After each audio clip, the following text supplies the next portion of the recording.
What's good, people?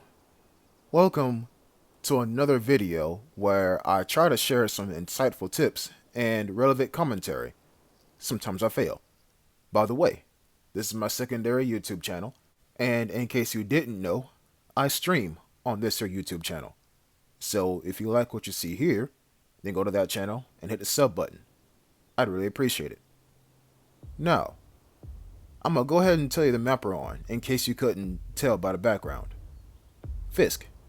Fisk is one of the maps where you might die at the start, depending where you're at. Or you might get a kill at the start, depending where you're at. Right? Fisk, definitely Anakin, definitely Mirren. There's a few of these kind of maps, right? What I'm showing you all right now is that someone spawns right in, well, in this case, in this particular case, someone spawns right behind the detector. Now notice the path I'm taking. I'm going against the edge of the map. Why? Well, when dude hits the detector, because he's going to, and I'm not saying that because I know what's going to happen in the video, look, I'm actually waiting for him to hit the detector. When he hits the detector, he's going to run up to the top of the map to try to find me. And I'll be near the bottom of the map. And remember, it's not who shoots who first, it's who sees who first. Right? And I'm taking my sweet behind time getting to the detector because I don't want to be too close to it. Because then, there goes my element of surprise. You know what I'm saying? And it's right here where I tell this guy, it's now or never, you're going to hit it and die or not hit it and die.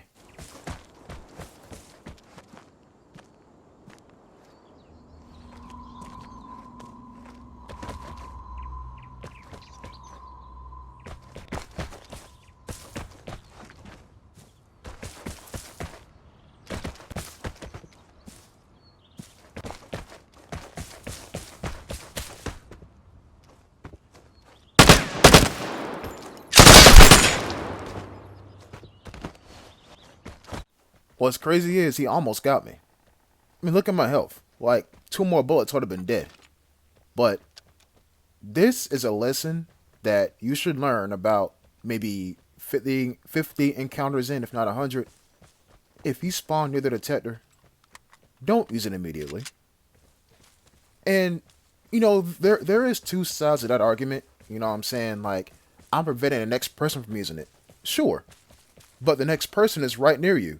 And you just told them where they're at. And if that quote-unquote next person is smart, they're not going to come from the direction that you're expecting them to come from.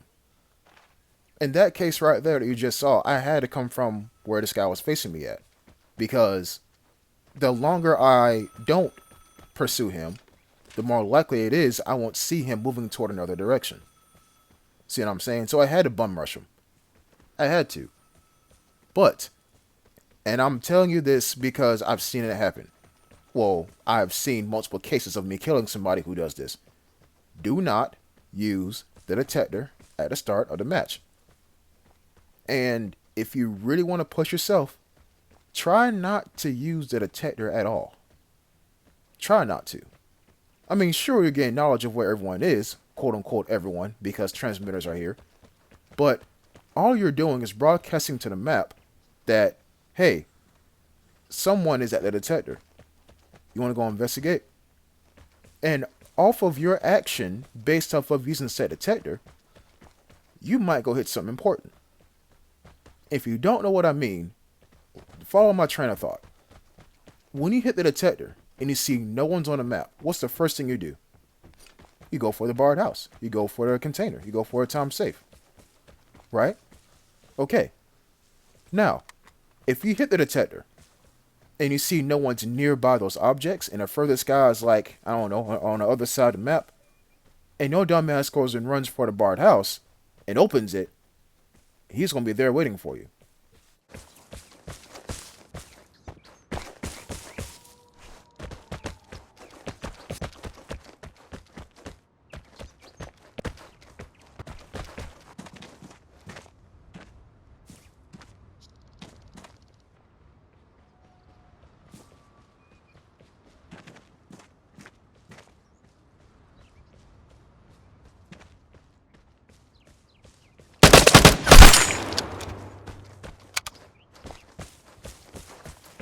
And to continue my train of thought from earlier, you went for the barred house because you saw no one was there.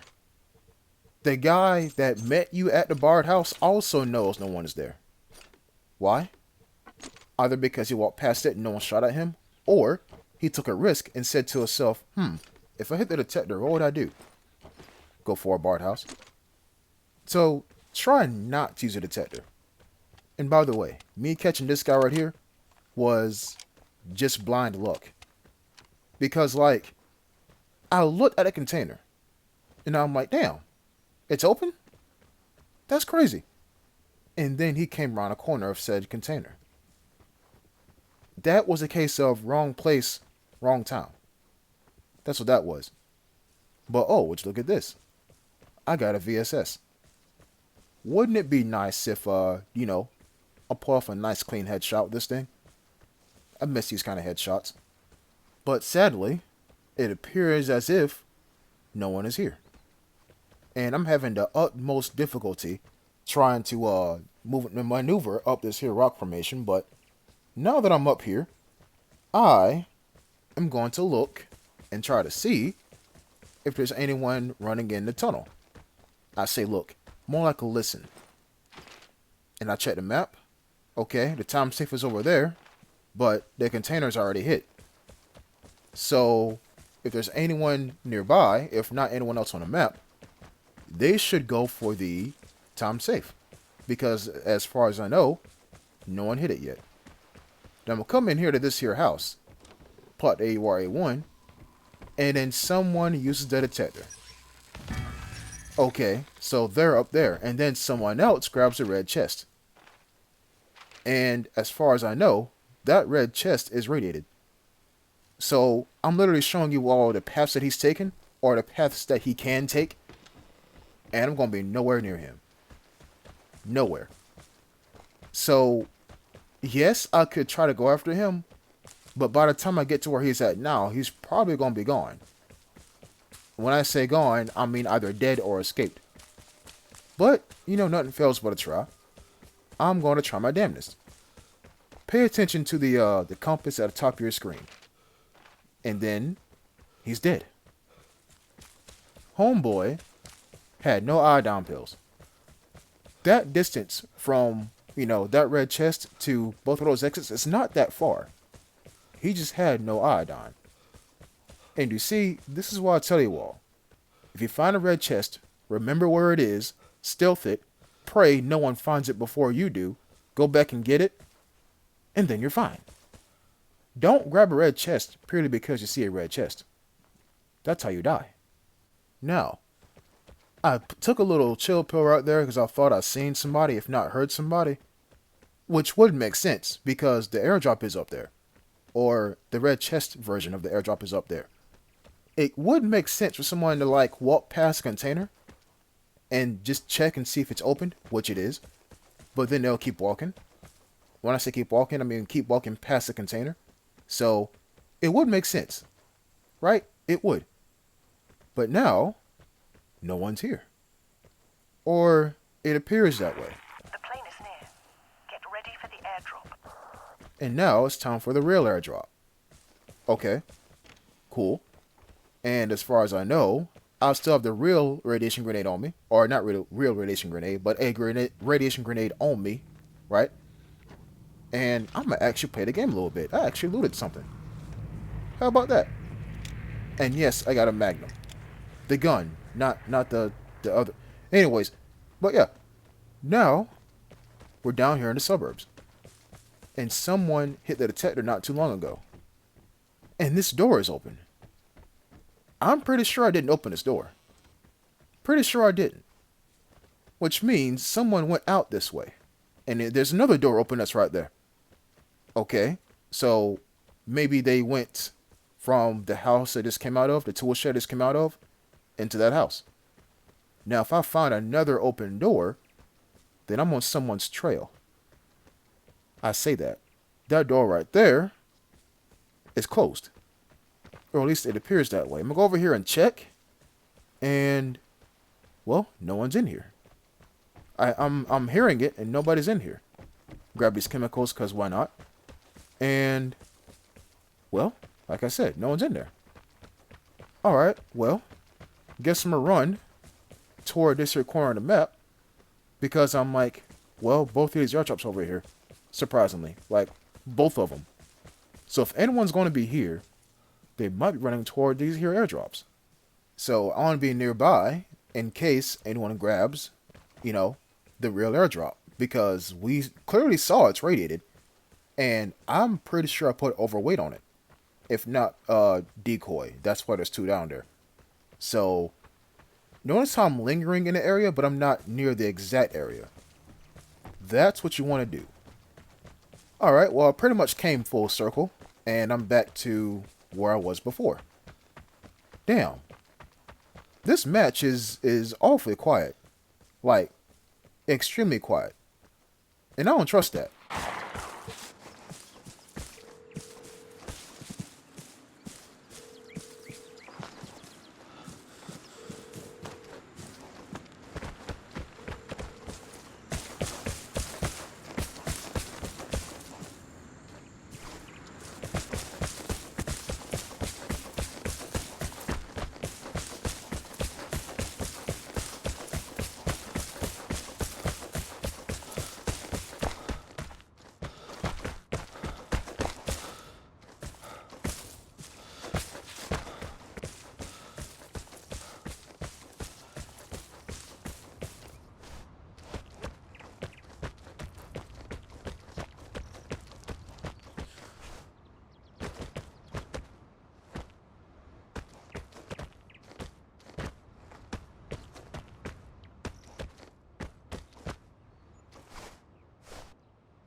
Listen, when you don't hear anything, that's when you should be at your most anxious. Because believe it or not, sound in this game is very comforting. It can be.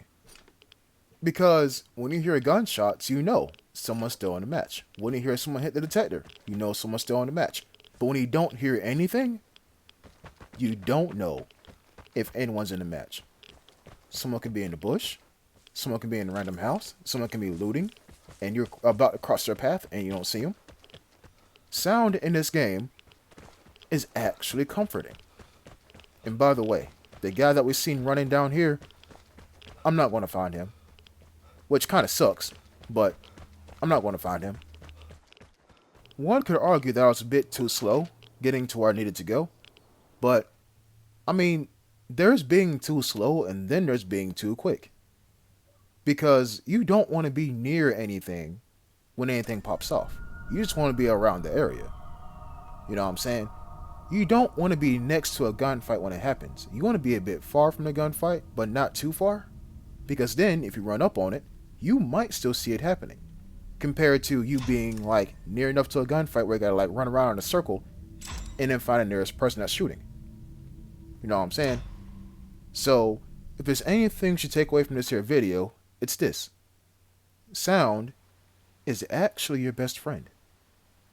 Everyone, thank you for watching, and I'll see you next time. Until then, peace.